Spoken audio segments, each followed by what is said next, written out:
Okay guys, in this video what I'm going to do is I'm going to rank Columbia, South Carolina areas from worst to best. This is not the type of video that your neighborhood is trash video. Is in the areas you compare three things that most people actually care about. The lifestyle, what it feels like living there, cost of living, what you get for the money there in housing and cost of living in everyday life, location, your commute, convenience, and future value. And I'm going to do this according to my 5 rings of Columbia model. Now downtown will be the bullseye area. And then every other ring from that goes out further and further, plus a bonus ring of some that are a little even further out.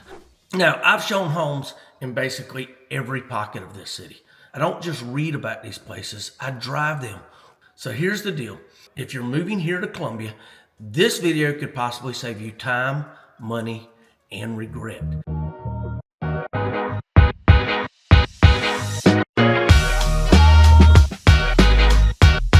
Columbia is a weird market in a very good way, though. We're not a boom and bust town. We've got big, stable employers that keep the floor from falling out. You've got Prisma Health Midlands, that is a massive employer. Richland County listed at almost 15,000 employees. You've got Blue Cross Blue Shield that is listed at 11 to 12,000 employees. And listen, you've got Scout Motors coming in too that we're going to talk about in Blythewood that's given 4,000 plus jobs. And even more now that I believe last I heard Audi is moving in also. And listen, we're the state capital also. It's basically a built-in economic net right there. And they employ 32,000 plus in Columbia.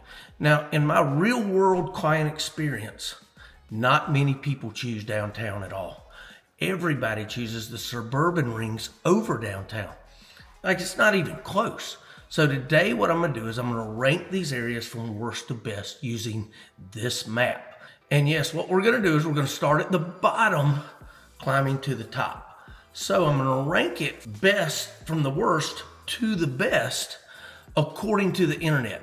Then hang around to the end because I'm actually going to give you my take on some of it too. I agree with most of it, but not all of it for me. Let's go ahead and get into the very first one, which is the bonus ring. So that 6th ring is the one that's up there higher, and that's the worst ring. Okay, we're going to start off is that bonus ring that's way out there. Now let's be honest, this ring is not bad. It's just the hardest fit for buyers that are relocating, most buyers that are relocating here to Columbia. This is the, I want land, peace of mind, and I don't need a Target within 10 to 15 minutes of my house. Because the trade-off here, and why it ranks in the last for most people, the trade-off is the distance. If you want major medical restaurants, shopping, events, jobs, you're driving a lot. If you're commuting daily, that commute stacks up almost like a second job. You should buy it, of course, and look in these areas if you want acreage, slower pace, you want room for toys, gardens, workshops, maybe even a hunting freezer the size of a mini fridge. This ring might be exactly what you're looking for. But if you want quick commutes, busy social life, easy entertainment, tight access to major hospitals and amenities, this one might not be for you. It can feel like buying a house and accidentally subscribing to a gas station type of life. As you get further out, typically appreciation is usually slower out here unless the growth pushes your direction. An example might be Blythewood's growth story. It's actually being fueled by Scout Motors. This is a multi-billion-dollar investment, bringing over 4,000 jobs here. That kind of employment wave pulls rooftops behind it. But the deeper you go, it's usually a longer game in that. Now, if you're thinking about wanting land and not the metro type areas or the suburbs that I'm coming up to, listen, give me a call and we can talk about it and brainstorm and see if some of these outskirts such as Batesburg, such as Swansea, such as some of these places. Now there are places I will tell you and tell you stories that are great going out there, such as Sheely's Barbecue in Batesburg, such as going to Minetta Drive-In that's about 10-15 minutes past Batesburg. And a lot of these little cities have a lot of cool things in them. Give me a call, let's talk about it, and we can decide if this is what is best for you, or if this is a place that you just want to every now and then go and check it out, but you want to live closer toward that downtown circle. Number 5, remember we're going from worst to best. This is the inner ring, and it's the downtown Main Street 5 Points area. All right, so downtown fans, breathe. Downtown Columbia is fun, but the reason it's on this is because the reason it's backed up a little bit is because it's not where most buyers end up, unless they specifically want that city energy. And Columbia's got that coming in droves with some of the stuff coming down the pipe in here. Now, the lifestyle, Main Street, that's your grown-up downtown. You've got Soda City Market every Saturday morning there. You've got nicer restaurants. You've got events. Then you've got 5 Points. That's your college, your nightlife chaos down there. Now, if you're 22, that's amazing. If you're 42 with kids, it can feel like living next to a concert venue. This is why 95% of the people I deal with literally move in the suburbs, not this downtown area. Most buyers want driveway, yard, quiet, newer systems. And what does downtown mean? You're talking more older homes, smaller lots, more rentals nearby, condos, townhomes instead of suburban single-family setups. Now, also, there is flooding downtown. You're right where the rivers meet. Now, it's not in all the areas, but we would check that out. That's where you need to call me, and you've got to have an agent that knows this area, which I've sold many houses in this type of area. Now, schools, downtown does have some good schools, but the downtown zones can be more mixed versus those suburban districts that people are chasing. Who should live here? The young professionals, the University of South Carolina connected people who want that walkability and events right next door, and investors who actually understand the student rental dynamics, and they're making that kind of money down there. There's a lot more duplexes, triplexes, quads that are downtown, and a lot of them are student rentals. Now, who shouldn't live downtown? This is the very inner circle ring.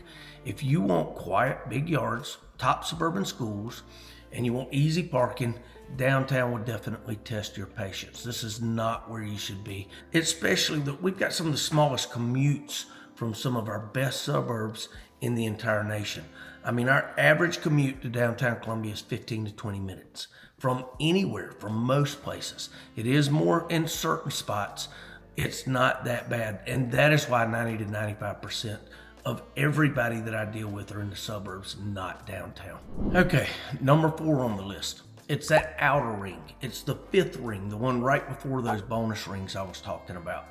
Now you're getting into those areas in that outer ring that are very popular, but they're right on the edge of the metro is where you get that trade-off. Blythewood is the first one. Now, this is a growth rocket right now. Even though it's a little further away from Columbia, Blythewood is that classic, used to be farmland, now it's subdivision story, and it's still accelerating even more. Why? You've heard me talk about on many videos, the Scout motors. Now, things have been delayed with Scout, and they're not starting to push out. Jobs are already there, but they're not starting to push out vehicles and stuff now till 28. It's gotten delayed because, from what I understand, they're bringing in Audi also into this same thing to bring even more money into that area. So it's 4,000 plus jobs coming in. But the translation in that is more jobs equals even more relocation and more housing demand. Now, on the other side of that is Chapin. This is on the ones up toward northeast area, one's more all the way toward Lake Murray. Chapin is a small town polished feel, but it's tied to that Lake Murray energy. It's known as the capital of Lake Murray. Now, the pros in both of these areas is that there's new homes. It's a stronger community feel. It's got that family lifestyle. Many buyers are loving the school districts that are there in Blythewood and Chapin, and that safety vibe. And there's more space than in those closer rings, so you're getting more out of it. The cons of going all the way out there, the commute is a little bit further. Now, Blythewood has a hospital a little bit closer to them. Chapin, they're getting a whole cardiac unit as well as the urgent care, as well as a few things out there, but it's not an actual full hospital. Your closest is going to be there is going to be Newberry, or even downtown or off Lake Murray Boulevard in the hospital that's out there by Prisma. Now, there are fewer city conveniences right there in town. You will have to drive for some things, but that growth and that construction is also going to equal traffic and change. But it's not too bad in either one of those areas right now. Now, this ring, it's almost like buying a new iPhone. It's shiny, it's exciting, but you're paying for it in monthly commute minutes. It is a little bit further in those commute times. All right, number 3 is the third ring. Now, this is comprised of Irmo, Seven Oaks, Northeast, and even the West Columbia and Casey areas. Now, this is the workhorse ring. It's a sweet spot for a huge chunk of buyers. What this ring does best, it's actually value plus convenience. You're not downtown, but you're not an hour out either. I mean, I can get from where I am in Irmo to downtown literally within 15 to 20 minutes sometimes, depending on traffic. Irmo 7-8 Oaks area, you have great access to shopping, highways. There's a lot of established neighborhoods in there. And District 5 in the school districts is a huge draw, and it's consistently rated among the top districts in the entire state. Now, Northeast Columbia, you've got a big range of housing options, lots of newer neighborhoods, and Sandhill shopping access. Now, West Columbia Casey, if you're looking for a neighborhood right next to downtown, I mean, you're talking 5 to 10 minutes in some spots. It's one of the most underrated plays. It's close to downtown. It's got a strong river district vibe in many parts, and it's good old value for the proximity. Why it's not number 1 and 2? Because there can be more traffic, some of these main arteries. There's more mixed pockets in there too, like areas of even different sides of Broad River Road. Look at my crimes video, the 10 safest cities and the 10 most dangerous cities, where I talk about the Columbia areas too.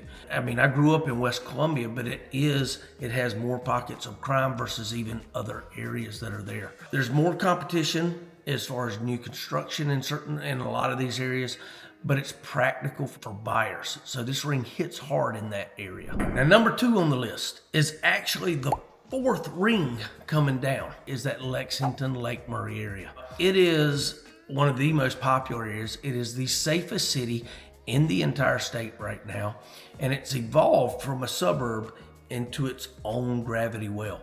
And yes, Lexington consistently ranks as one of the top suburbs in the Columbia area, just about any ranking sites you got. But because it went from that small town feel, I mean, you don't even have to go downtown for a lot of things unless you want to, because it's got sit down restaurants. It's got all your shopping on 378, but it has expanded a lot. And with that expansion, what does that mean? Traffic. That's the big thing. But why do people love Lexington? It's got a huge family focus. It's got very strong schools. It's got a ton of amenities, and you can live your entire life on this side of town and barely need that Columbia proper. Lake Murray lifestyle, that's the cheat code. You've got boating, sunsets, recreation. That's where a lot of people really love that Lexington area. Now, you can get onto the lake in Chapin, Irmo, Lexington, and you can even go all the way up to Saluda County into Gilbert. There's other places too that have the lake as well, that's even in some of those pockets, and we can talk about that if you want. But why is this one not number 1? The biggest reason is that traffic. 378, number 1, Main Street. You get heavier traffic, especially during the morning hours and the afternoon hours, and even in some of those inner schools in Lexington. Taking your kid to school can be a monumental task if you do not know how to get there the best way and what you were doing when that traffic comes. Lexington traffic's almost like, congrats on the great schools, here's your reward. You're gonna sit at a light thinking about your life choices for a little bit. That traffic is nowhere near New Jersey, New York, DC, Chicago, Texas. It's a whole different thing altogether. So you win with lifestyle and value in this, but you pay sometimes in that congestion and in certain corridors. Now, number 1 on the list, and this is the one where I'll disagree, and I've already said why I would disagree with it some, but there are some incredible areas, and I'll show you why, some of the pros and cons. The second ring is number one on this list, and that's that Forest Acres, Shandon, Rosewood area. These are all those established subdivisions that are around that inner circle, around that Columbia nightlife, and the Vista, 5 Points, and all those different areas on Main Street and all. This is the crown because of that. If Lexington's the family suburb powerhouse, the second ring is Columbia's best overall living experience, is what most people say. Forest Acres is routinely called out as a top suburb in the Columbia area. There's literally almost no new builds in Forest Acres. It is very mature. It's convenience without the downtown mess. You have a strong city within a city feel. Even though it's not listed as its own city, it has its own sheriff's department and all too. And they're constantly doing it. And you have quick access to hospitals, to shopping, to dining, all of that. Now the Shandon area, that's where all the charm, location, and legacy is. You've got beautiful houses that people are over. They're tree-lined streets, historic homes, and you're minutes from downtown without being in downtown. Rosewood's a second Shandon, but not as nice. They're still older homes. It's got that value plus vibe cousin to Shandon. It's more electric attainable, it's still close, and it's still community driven as well. Now, why does the internet say the second ring wins? Because it's the best balance of convenience, character, demand, stability, short commutes, real neighborhood feel, and it's got some $1 million homes in these that a lot of people just want that historic feel. It's almost Charleston style living in Columbia in a lot of these areas. But the downside, of course, is you'll often pay more per square foot. I've said many times the Shandon, Rosewood, Forest Acre area, they appreciate more so than just about anywhere else in Columbia. And those older homes, what you got to remember too is those older homes can actually mean older home maintenance too. Now investors are flipping a lot of these, and I love the ones that keep the traditional feel but upgrade everything, like the granite countertops, beautify those old hardwood floors and stuff like that. If you want that Columbia lifestyle, but not just a house in the Columbia zip code, this may be it for you. This is my ranking. Now, what would I change from this? Now, I told you before, 90 to 95% of the people that I deal with move in the suburbs. Even though it's so nice, there's that power, there's prestige of being downtown and all of this, most people want the family, the schools, all this. So I would take that number one, which is Forest Acres, Shandon, Rosewood area, and I would move it all the way up in between downtown Main Street and Blythewood, Chapin. That it is worst, and then everything from Blythewood, Chapin down is better. That's the only reason that basically I would. Get this, don't miss this. Worst to best doesn't depend on me. It doesn't depend on what anybody's telling you. It's what depends on you. If you want land, your worst ring might be your number one. If you want nightlife and walkability, downtown might be your number one.